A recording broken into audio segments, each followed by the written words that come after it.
আসসালামু আলাইকুম ওয়া রাহমাতুল্লাহ। যেভাবে দোয়া করলে আল্লাহ তাআলা খুশি হন, মনের আশা পূরণ করেন। মুহাদ্দিসরা দোয়া ও ক্ষমা প্রার্থনার 10টি নিয়ম বর্ণনা করেছেন, যেভাবে দোয়া করলে আল্লাহ তাআলা বেশি খুশি হন এবং তা দোয়া কবুলে সহায়ক হয়। সেগুলো হলো: নম্বর 1, আল্লাহর প্রতি পূর্ণ আস্থা ও বিশ্বাসের সঙ্গে দোয়া করা। আল্লাহ তাআলা বলেন, যখন আমার বান্দা আপনার কাছে আমার সম্পর্কে জিজ্ঞেস করে, নিশ্চয়ই আমি তাদের নিকটবর্তী। আমি প্রার্থনাকারীর প্রার্থনা কবুল করি যখন সে আমার কাছে প্রার্থনা করে। সুতরাং তারাও আমার ডাকে সাড়া দিক এবং আমার উপর বিশ্বাস স্থাপন করুক, এতে তারা সঠিক পথে চলতে পারবে। সূরা বাকারা আয়াত 186। নম্বর 2, নিষ্ঠার সঙ্গে দোয়া করা। হাদিসের বর্ণনা মতে ইখলাস বা নিষ্ঠা দোয়া কবুলের শর্ত। নম্বর 3, আল্লাহর গুণবাচক নামের সঙ্গে দোয়া করা।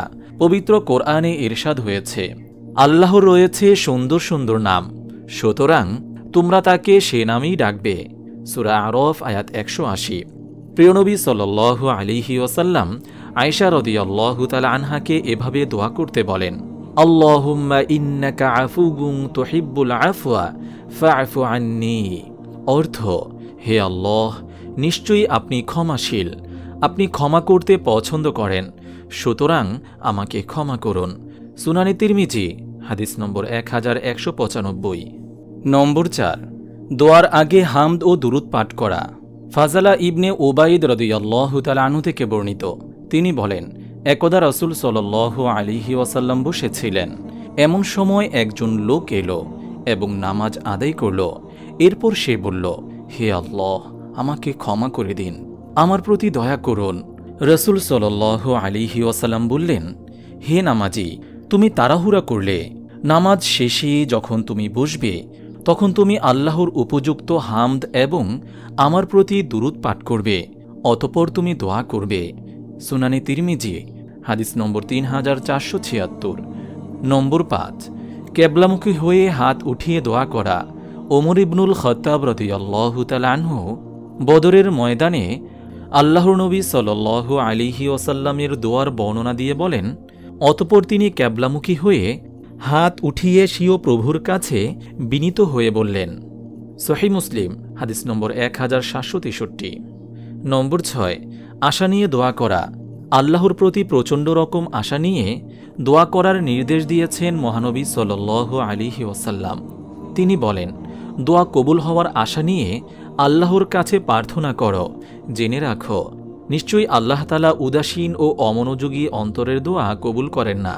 সুনানে তিরমিজি হাদিস নম্বর 3479। নম্বর 7, একান্তে অশ্রুসিক্ত হয়ে দোয়া করা। দোয়া ও প্রার্থনার আদব হল একান্তে দোয়া করা এবং তা প্রকাশ না করা। দোয়ায় অশ্রুসজল হওয়াও দোয়ার অন্যতম শিষ্টাচার। আল্লাহ তাআলা বলেছেন, তোমরা তোমাদের প্রভুর প্রার্থনা করো গোপনে অশ্রুসিক্ত হয়ে। সূরা আরফ আয়াত 55। নম্বর 8, দৃঢ়তার সঙ্গে দোয়া করা। রাসূল সাল্লাল্লাহু আলাইহি ওয়াসাল্লাম বলেন, তোমাদের কেউ যেন না বলে যে, হে আল্লাহ, আপনি চাইলে আমাকে ক্ষমা করুন, হে আল্লাহ, আপনি চাইলে আমার প্রতি দয়া করুন। সে যেন দৃঢ়তার সঙ্গে চায়, কেননা কেউ আল্লাহকে বাধ্য করার ক্ষমতা রাখে না। সহিহ বুখারী হাদিস নম্বর 6339। নম্বর 9, দোয়া কবুলের ব্যাপারে তাড়াহুড়া না করা। নবী করিম সাল্লাল্লাহু আলাইহি ওয়াসাল্লাম বলেন, তোমাদের প্রত্যেকের দোয়া কবুল করা হয় যতক্ষণ সে তাড়াহুড়ো না করে। যেমন সে বলল, আমি দোয়া করলাম কিন্তু তা কবুল হল না। আল্লাহ তাআলা মুসলিম উম্মাহকে কোরআন সুন্নাহ অনুযায়ী যেভাবে দোয়া করলে তিনি খুশি হবেন, সে অনুযায়ী দোয়া করার তৌফিক দান করুন। আমিন।